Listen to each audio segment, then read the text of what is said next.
Hi folks, Cyclops FPV here, and today I'm going to be unveiling my my brushless build, which I did a video on a couple of days ago on the HAPPYMODEL MOBULA 6 that I bought just for modifying, and here it is.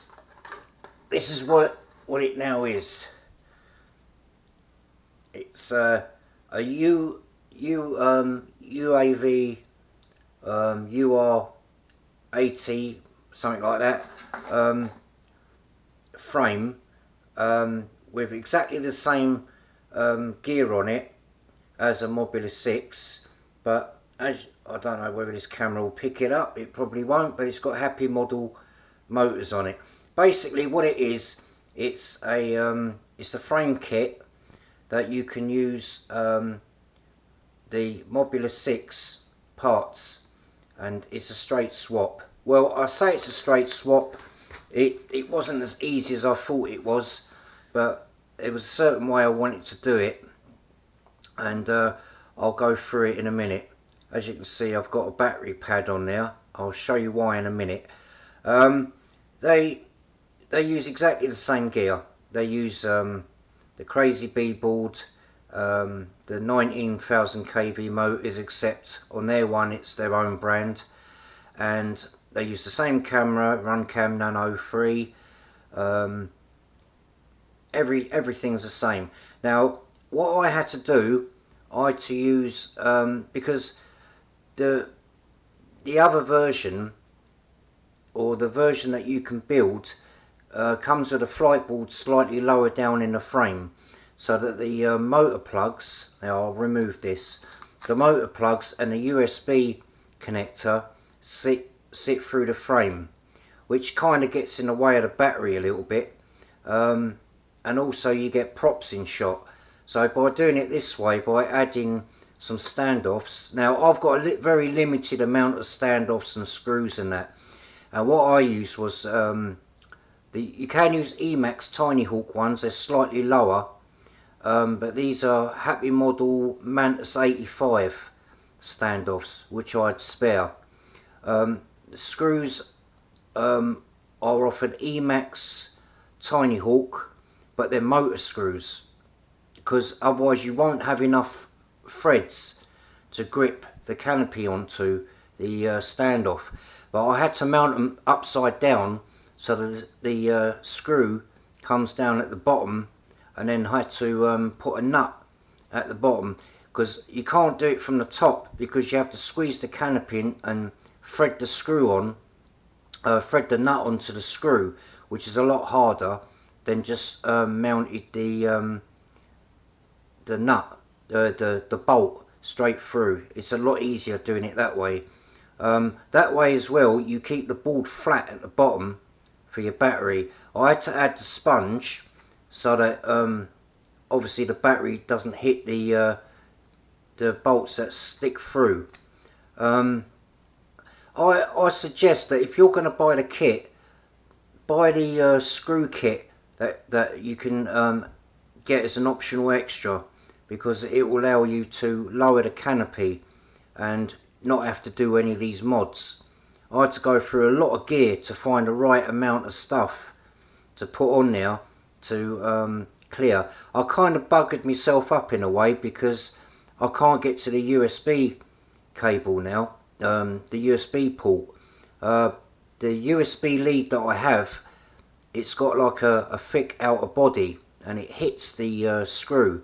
So although it will go in, it won't go in all the way. So I'm going to have to remove this screw in order to connect it up to Betaflight, which I shouldn't really have to do, because this is already set up.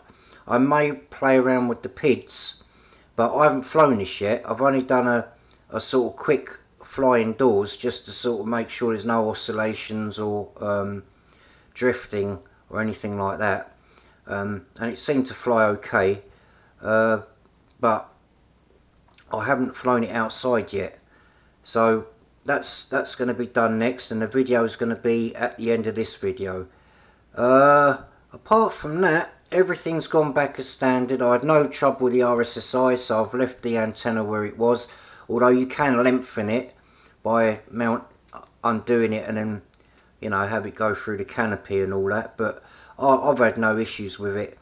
The VTX antenna I've left as standard. I could still turtle mode this if I wanted to, but I don't know, with these props it might damage the props or put a bit of load on the ESCs. I don't know, but yeah, the frame's like, I think it's about 1.5 mil, maybe 2 mil, I'm not really sure. It's got HQ 40 mil props. Now 50 mil props will fit this. I've got some GemFam 50 mil props, but when I done it on a brushed build, it was it caused a lot of vibrations, like the props weren't balanced properly. But I may try that at a later date, and if it's any good, I'll report back. But at the moment, these are 40 mil HQ props.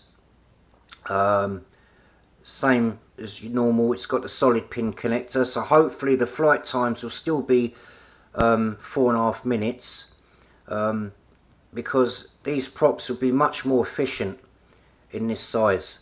So I've tried I tried a little punch out indoors. It does seem a lot more powerful than what it was before.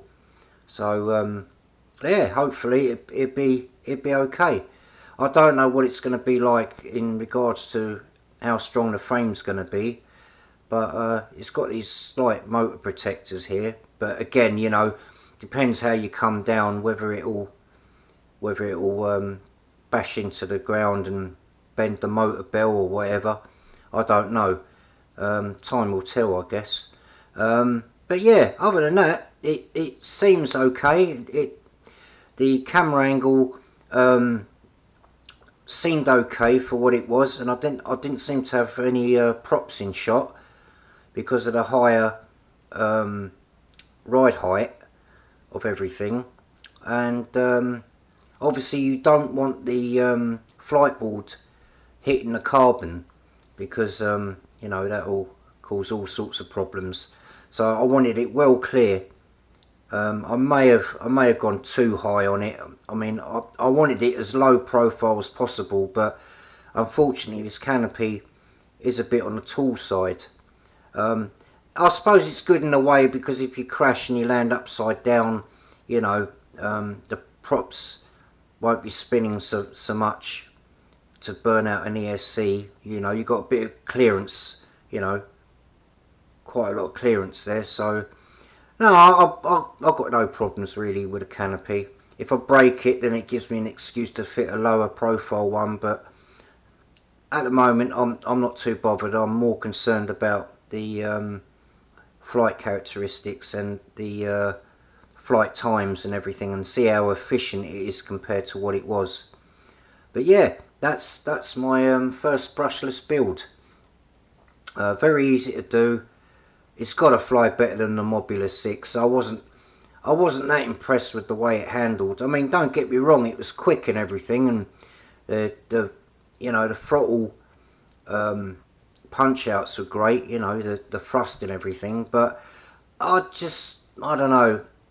I keep comparing it to my my newbie drone Hummingbird VF4, and that is perfect out of the box. I mean, that rides like it's on rails. This thing, I always thought I was fighting with it, you know.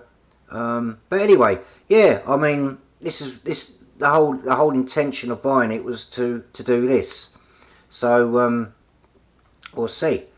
And I've seen other videos on YouTube, like with this standard version of this and the conversions that people have done, and they seem to be quite a ripper. Even with the bigger batteries on there, like the 500 milliamp an hour batteries, they seem to rip quite well.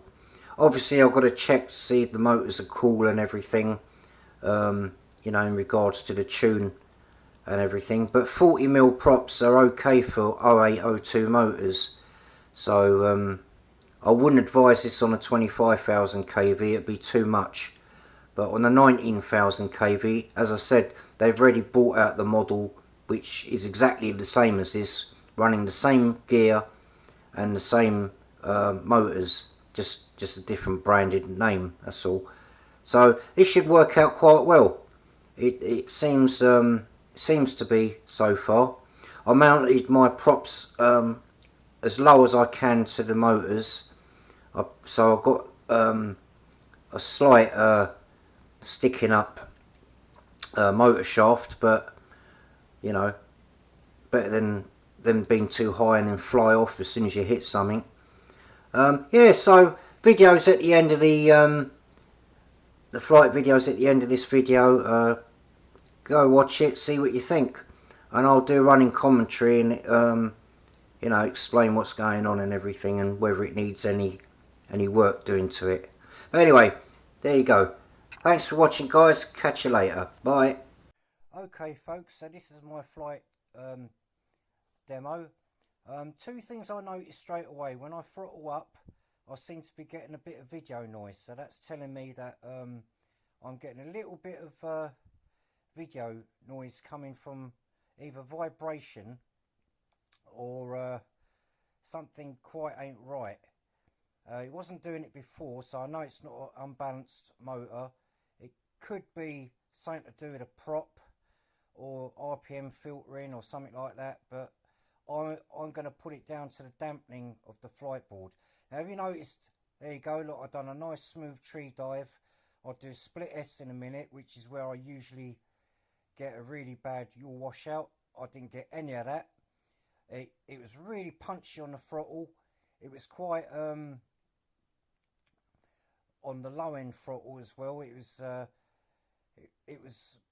used to hover about 54% throttle. Now it does it around about 45% throttle. So I've gained quite a bit.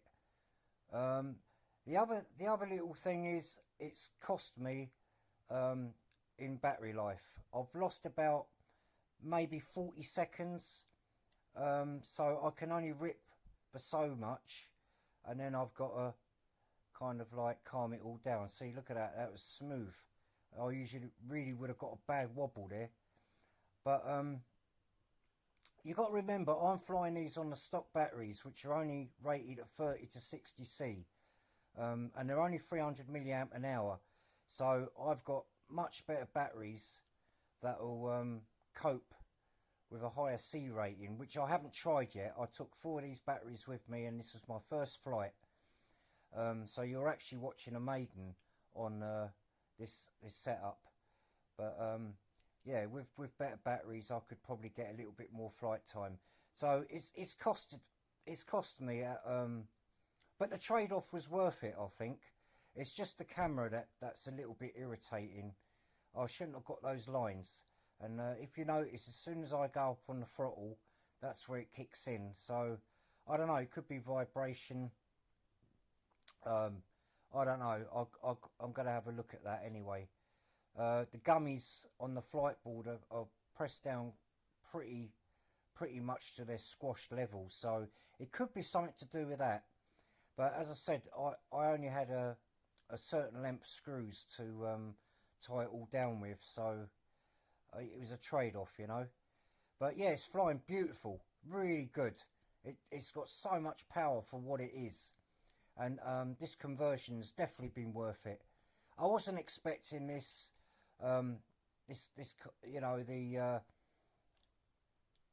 camera, but you know, that's something I can work on. But I'm flying it sort of close by to me now because I know I'm running out of juice, and I don't want it sort of like flying, just dropping down. So I'm keeping it close by until it does drop. But I'm also keeping an eye out on the time, and it wasn't as bad as I thought, bearing in mind these C-rated batteries. But yeah, it's been worth it. I mean, especially like the power I'm getting, it's miles better.